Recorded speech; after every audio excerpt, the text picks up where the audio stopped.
دا ته چې څه کې دا په دین کې د ځان نه زیاتې کې ستا دا 2 رکعات الله قبلوي نه بلکې عذاب پې درکوي ځکه د ځان نه دې طریقه جوړه کړه خو طریقه به پکې د نبي علیه السلام نه وه په هغې به یې رد کوو اگر که په ظاهره کې به هغه نیک کار ښکارېده د دې مثالونه تاسو ته مخکې بار بار بیان شوي دي او دا دې دپاره یاد ساتئ چې داسې یو بدعتي او ګمراه مخې ته راځي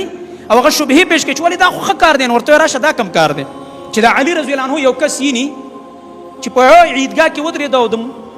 اختر د مانځه نه مخکې 2 رکعاته کوي مونځ کول ښه کار دی که بد کار دی نو علي رضی الله عنه په ولې رد کوي مونځ خو ډېر ښه کار دی که نه الله ته زه سجده لګوم رکوع کوم پکې سورت فاتحه ویم قرآن پکې لولم او دغه رنګه په تحیاتو کې دعاګانې غواړم په نبي علیه السلام پکې به درود ویم ټول امت پکې یاد کما چې السلام علینا وعلى عباد الله الصالحین په موږ دې سلامتی او په ټولو نیکانو بندګانو د آدم علیه السلام نه والا اخره پر ټولو خلکو ته مې دعا پکې وکړه په تحیاتو کې چې په دې ټولو دې سلامتیا یا الله دې د غم او مصیبتونو د دنیا او د آخرت نه وساتي بیا هم علي رضی الله عنه یو کس ته وایي کینه مونځ مه کوه کینه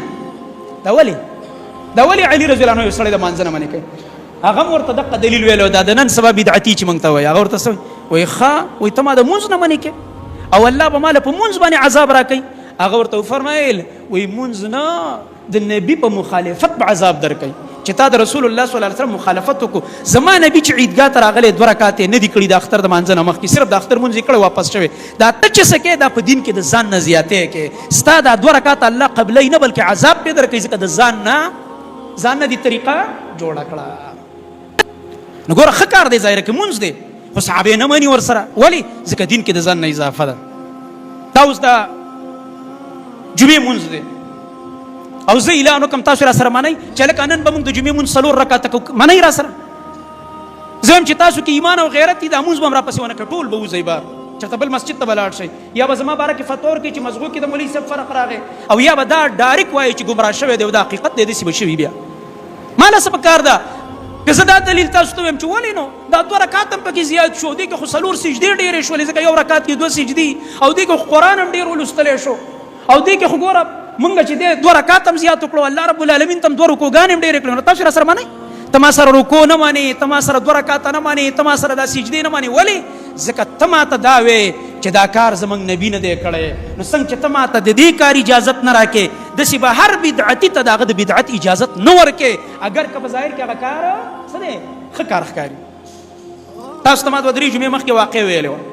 د عبدالله بن مسعود رضی الله عنه یاد به یې درته داسې وخت کې را یادوئ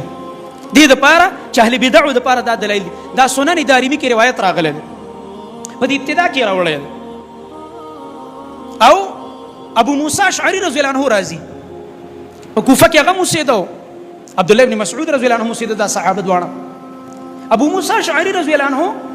عبدالله بن مسعود رضی الله عنه ته رپورټ راوړي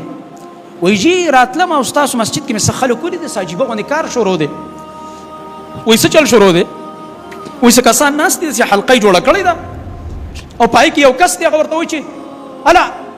سبحوا 100 مره ووایي سبحان الله سلزله شا او په زوره زوره وایي وایي په زوره زوره شروع شو په یو اواز لکه سړی چې ترانه وایي یا جلوس کې چې سړی نارې وایي سبحان الله سبحان الله سبحان الله ښه کار دی که بد کار دی تاسو نه تپوس کوم یې ښې کوو ده ښه کار دی که بده لږ جواب به په زوره راکوئ بیا ورته وایي چې دا سبحان الله سلزله وایي بیا ورته دا سړی اواز وکړي شا به اوس الحمدلله سلزله ووایي چې هغه وایي بیا ورته شابه الله اکبر ووایي کبروا 100 مره